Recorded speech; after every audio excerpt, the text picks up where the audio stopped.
Alors, un peu de linguistique. Tout à l'heure, j'entendais quelqu'un, un anglophone, parler un très bon français, mais pas avec la bonne prononciation.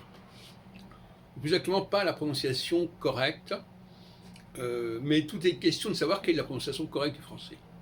Et là, il y a un débat. Le fait de prononcer lourdement les E, de le, te, etc., ça, c'est pas une prononciation correcte. Et souvent, les gens qui apprennent la langue française apprennent mal. Ils apprennent dans les livres, et dans les livres, on n'apprend pas à prononcer correctement le français.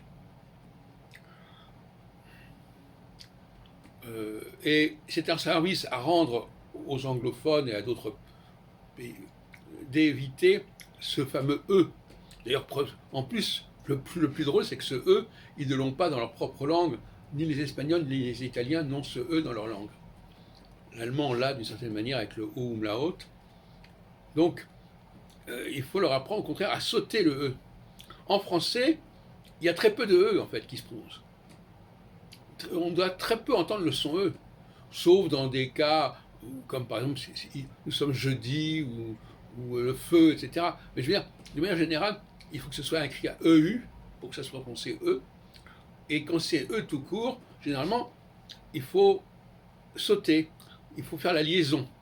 Alors c'est intéressant parce qu'on parle souvent de liaison en français uniquement dans le cas d'une consonne qui est suivie d'une voyelle. Mais en réalité, la liaison, il faut tout le temps la faire.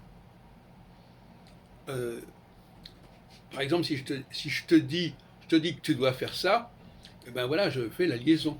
Donc c'est-à-dire que je ne prononce pas le E. Je te dis que tu dois. Voilà. Donc c'est comme ça qu'il faut parler. Et alors, pour terminer, je dirais aussi qu'il faut éviter le féminin, le la. C'est plus facile de dire je vois le train que je vois la maison. Je vois le train, ça coule. Je vois le fleuve, ça coule. Je vois la maison, je vois la dame, etc. Là, le A, il nous fait tomber. Il nous fait tomber sur terre. Le E, il nous enlève, il nous envole.